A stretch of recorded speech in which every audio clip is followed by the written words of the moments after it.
Boa tarde. Argélia, França, Reino Unido e Noruega confirmam que está em curso uma operação militar para libertar centenas de pessoas que trabalham numa produtora de gás, onde foram feitos reféns por islamitas ligados à Al-Qaeda.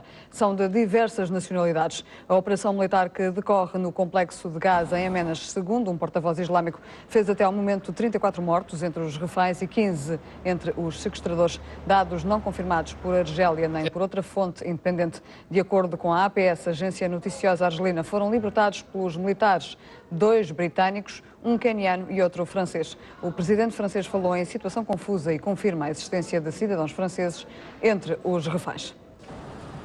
Jeg kommer nettopp nå fra et møte med beredskapsorganisasjonen, da jeg har fått en fornyet oppdatering på det vi vet om situasjonen. Og som jeg sa innledningsvis, så er situasjonen fortsatt uavklart, og det har i løpet av natten ikke kommet informasjon som gir vesentlige endringer i forhold til den situasjonen vi orienterte dere om i går kveld. 17 Statoil-ansatte befant seg på eller i nærheten av gassanlegget da hendelsen fant sted. Det er bekreftet at 5 av disse er i sikkerhet. 12 Statoil-ansatte er fortsatt omfattet av den pågående gisselsituasjonen. Statoil kan ikke gi bekreftet informasjon om hvor mange som totalt sett er omfattet av aksjonen.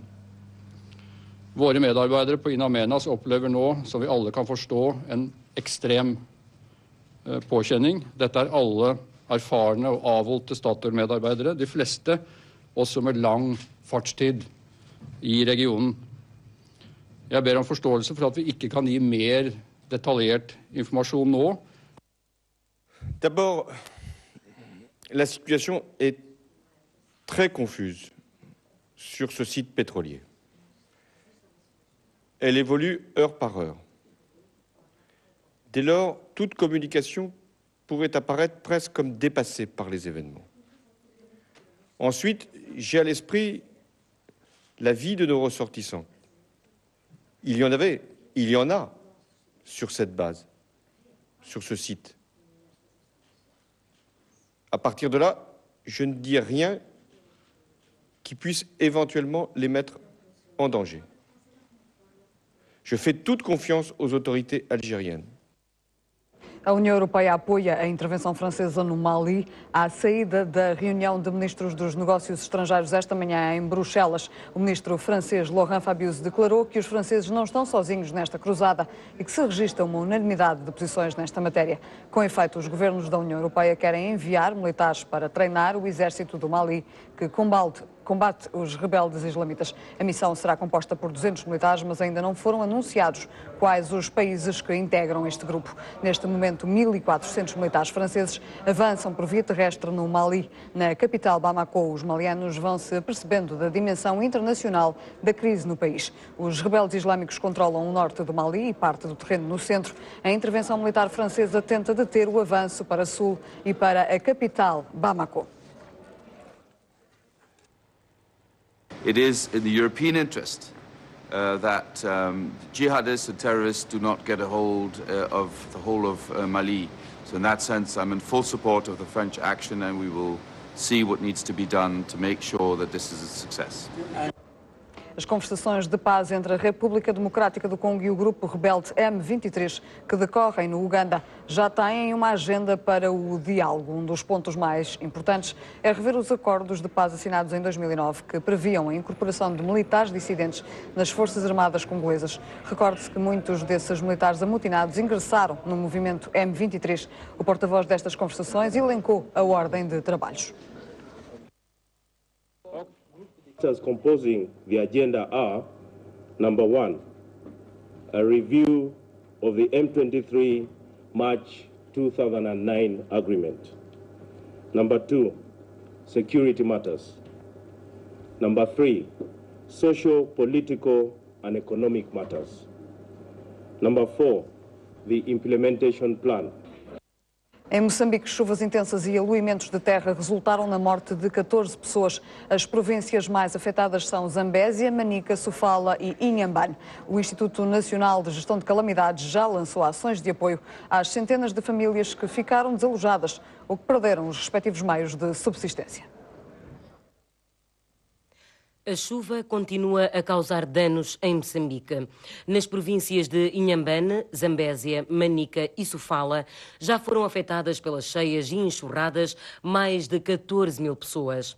Uma das situações mais críticas é no distrito do Buzi, em Sofala, centro de Moçambique, onde a travessia por Batelão está interrompida e a água do rio já ultrapassou o nível de alerta, que é de 5,5 metros na zona da Estaquinha. Nesta região, cerca de 6 mil hectares de milho estão em risco e 7 mil famílias foram afetadas pelas cheias.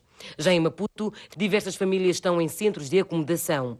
Para os que perderam as suas casas, o município está a considerar a cedência de terras para que ergam novas habitações. A alguns já foram distribuídos os documentos de uso e aproveitamento de terra. Outros continuam à espera. Os outros apanharam doade. O que apanharam doade é de margem em cima. Nós que estamos mais embaixo não conseguimos apanhar doade. Para os milhares de afetados, o Instituto Nacional de Gestão de Calamidades tem dado o apoio possível. Estamos a utilizar os fundos do Orçamento do Estado. Também estamos a recorrer os equipamentos, os materiais que são das aquisições anteriores. Aquisições do Governo, bem como dos nossos parceiros de cooperação. Para Maputo, a meteorologia aponta o abrandamento das chuvas por estes dias, podendo o mau tempo voltar durante o fim de semana. Para o centro e norte, a chuva vai continuar a cair, apesar de ser em intensidade reduzida. A falta de chuvas no Zimbábue está a agravar a situação de cerca de 1.600.000 pessoas. A maioria vive em áreas rurais do país. A estiagem e uma queda na produção agrícola são apontadas como as grandes causas da crise alimentar. As Nações Unidas dizem que o país precisa de ajuda urgente. O Zimbábue vai pedir mais de 131 milhões de dólares em ajuda, a maior parte dela para a assistência alimentar. O líder de Madagascar, Andry Rajoelina, anunciou que não se vai candidatar às eleições de maio, uma decisão que pode colocar Madagascar num novo rumo depois do golpe de 2009 em que Rajoelina tomou o poder. Os países vizinhos, incluindo Moçambique, têm pressionado Rajoelina a tomar esta decisão depois do anterior presidente, Marc Ravalomanana, ter anunciado a mesma intenção. O PAIGC anunciou hoje o Pacto de Transição, instrumento que regula o período de transição no país, pacto que se recusava a assinar. O Pacto de Transição foi assinado a 16 de maio pela maior parte dos partidos políticos da Guiné-Bissau, na sequência do golpe de Estado de 12 de abril do ano passado. O PAIGC recusou-se a participar, considerando na altura que assinar o documento seria legitimar o golpe. O documento estabelece a realização de eleições no prazo de um ano. Aceita Serif Nhamados como Presidente da República de Transição, prorroga o mandato da Assembleia Nacional Popular, estabelece a escolha de um primeiro-ministro por consenso e diz que nem o presidente nem o primeiro-ministro se podem candidatar nas próximas eleições.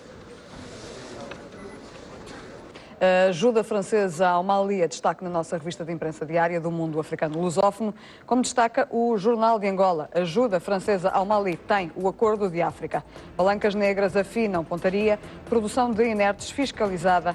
Mandato angolano termina com êxito na presidência da Zona de Paz e Cooperação do Atlântico Sul. Milhares de vagas na Universidade Agostinho Neto, crianças da comunidade SAN no ensino pré-escolar.